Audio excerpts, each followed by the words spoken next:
നമസ്കാരം മലയാളി വാർത്തയിലേക്ക് സ്വാഗതം. ഇന്നൊരു ഇലക്ഷൻ ദിവസമാണ്. എല്ലാവരും ഒരുവിധം ടിവിക്ക് മുൻപിൽ തന്നെ ഇരിക്കുകയായിരിക്കും. കൗണ്ടിംഗ് തുടങ്ങിയിട്ടില്ല. കുറച്ച് നിമിഷങ്ങൾ കൂടി കഴിഞ്ഞാൽ കൗണ്ടിംഗ് തുടങ്ങും.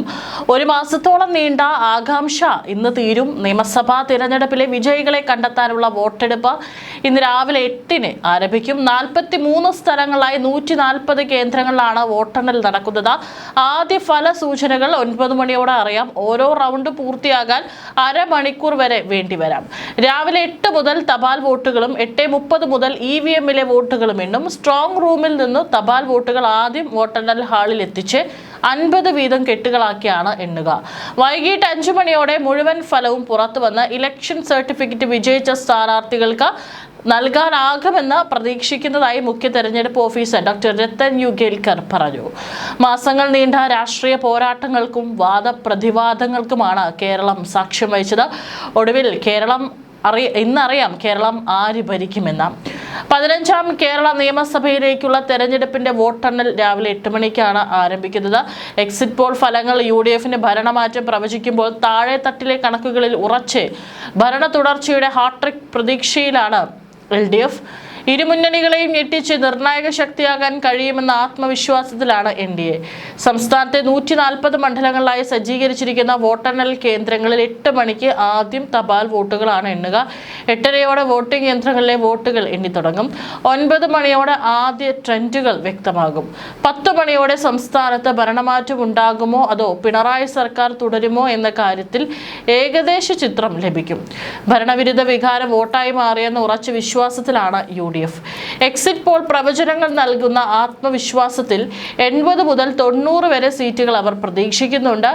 അനുകൂല ഘടകങ്ങൾ വിലക്കയറ്റം, അഴിമതി ആരോപണങ്ങൾ, യുവാക്കളുടെ തൊഴിലില്ലായ്മ എന്നിവയ്ക്കെതിരെയുള്ള ജനരോഷമാണ്.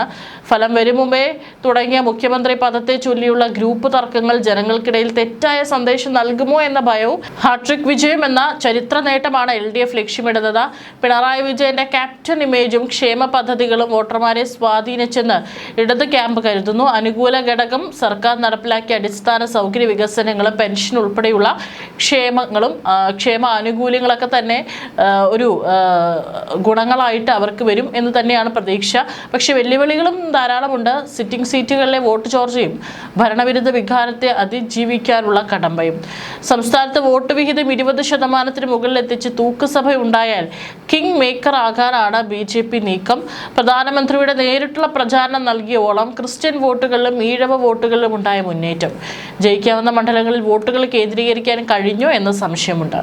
മുഖ്യമന്ത്രി പിണറായി വിജയൻ മത്സരിക്കുന്ന ധർമ്മടം, പ്രതിപക്ഷ നേതാവ് VD സതീഷിന്റെ പറവൂർ, രമേശ് ചെന്നിത്തലയുടെ ഹരിപ്പാട് എന്നിവയ്ക്ക് പുറമെ തൃശൂർ, പാലക്കാട്, നേമം, നിലമ്പൂർ തുടങ്ങിയ മണ്ഡലങ്ങളിലെ ഫലം കേരള രാഷ്ട്രീയത്തിന്റെ ഗതി മാറ്റും. PV അൻവർ ഫാക്ടർ മലബാറിന്റെ LDF-ന് എത്രത്തോളം ക്ഷീണമുണ്ടാക്കിയെന്നതും ഇന്നത്തെ പ്രധാന കൗതുകമാണ്. തെരഞ്ഞെടുപ്പ് കമ്മീഷൻ ഏർപ്പെടുത്തിയ കർശന സുരക്ഷയിൽ വോട്ടെണ്ണൽ പുരോഗമിക്കുമ്പോൾ കേരളം ആർക്കൊപ്പം നിൽക്കുമെന്ന് അറിയാൻ ഏതാനും മണിക്കൂറുകൾ കൂടി മാത്രം. പ്രവചനങ്ങളെ കാറ്റിൽ പറത്തുന്ന അപ്രതീക്ഷിത ഫലങ്ങൾ ഇത്തവണ ഉണ്ടാകുമോ എന്നാണ് രാഷ്ട്രീയ നിരീക്ഷകർ ഉറ്റുനോക്കുന്നത്. കഴിഞ്ഞ ദിവസങ്ങളിലൊക്കെ തന്നെ സോഷ്യൽ മീഡിയ പേജ് തുറന്നപ്പോൾ ഇതുവരെയും കേരളം കാത്തിരുന്നിട്ടുണ്ടാവില്ല, ഇങ്ങനെ ഒരു തിങ്കളാഴ്ച എന്നൊക്കെ പറഞ്ഞുകൊണ്ട് പലരും പല വീഡിയോസൊക്കെ തന്നെ ട്രോളായും അല്ലെങ്കിൽ അത്തരത്തിൽ ഇൻസ്റ്റയിലും മറ്റും റീലായിട്ടൊക്കെ പോസ്റ്റ് ചെയ്തെന്ന് കണ്ടിരുന്നു. ഏതായാലും വെറും നിമിഷങ്ങൾ മാത്രമാണ് ഇനി കൗണ്ടിങ് ആരംഭിക്കാനുള്ളത്.